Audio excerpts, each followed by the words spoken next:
Yuki Mishima, entre Eros e Thanatos. Yuki Mishima, 1925-1970, pseudónimo literário de Kimitake Yaoraka, considerado uma das maiores referências do século XX na escrita do país do sol nascente, o escritor japonês mais conhecido no Ocidente, 3 vezes nomeado para o Nobel da Literatura, nasceu em 1925 na cidade de Tóquio. Grande admirador das tradições milenares da cultura do Japão, especialmente da conduta virtuosíssima dos samurais, Mishima encarnou a tradição japonesa, revoltando-se contra a ocidentalização do seu país. O que, diga-se de passagem, foi contraditório com o facto de ter vivido de acordo com os padrões da cultura ocidental e de muitas das suas influências literárias terem vindo daí.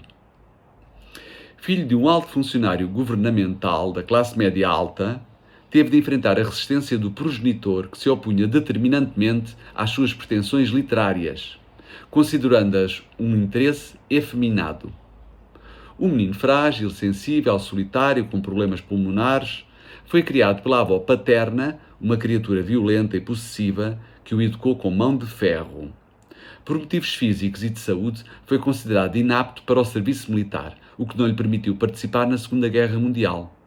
O facto de não ter podido defender a pátria, morrer por ela se necessário, fê-lo carregar um sentimento de culpa até ao fim da vida. Após a derrota do Japão em 1945, persuadido pelo pai, matriculou-se em Direito. Depois disso, trabalhou durante um ano no Ministério das Finanças, mas o apelo da escrita foi muito mais forte e resolveu dedicar-se-lhe em exclusivo. Conta-se que o pai, um sujeito rude e exigente, lhe terá dito: já que é para ser escritor, que sejas então o melhor escritor que o Japão já viu.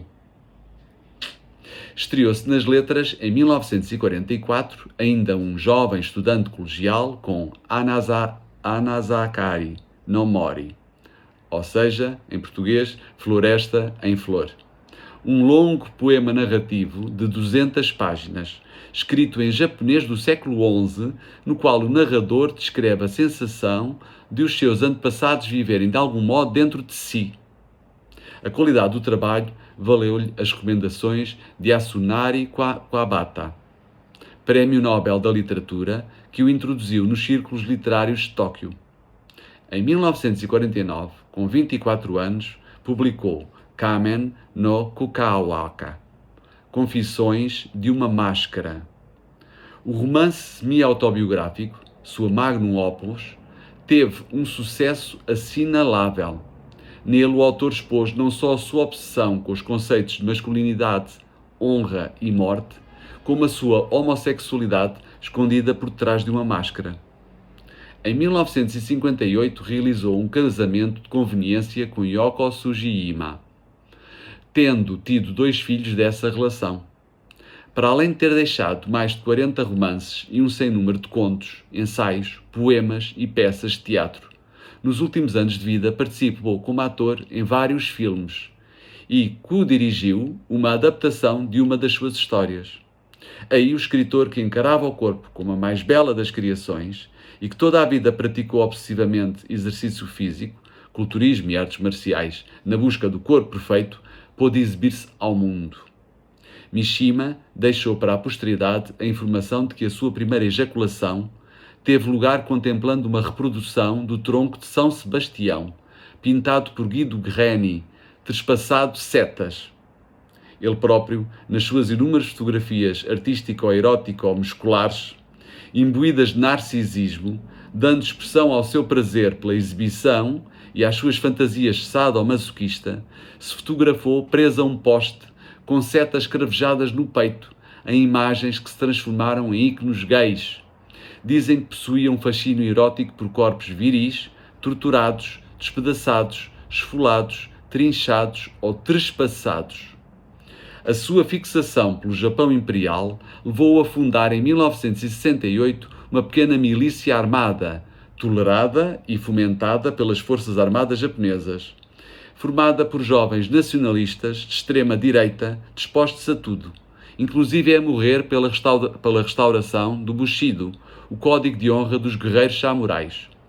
2 anos depois, a 25 de novembro de 1970, a aventura foi levada longe demais. Mishima e os seus homens tomaram de assalto o edifício do Estado-Maior em Tóquio na tentativa de devolver o seu país aos ideais nacionalistas do antes da guerra. Porém, a investida fracassou e o escritor, vaiado pela assistência, não suportando a derrota, tomou a decisão de se matar.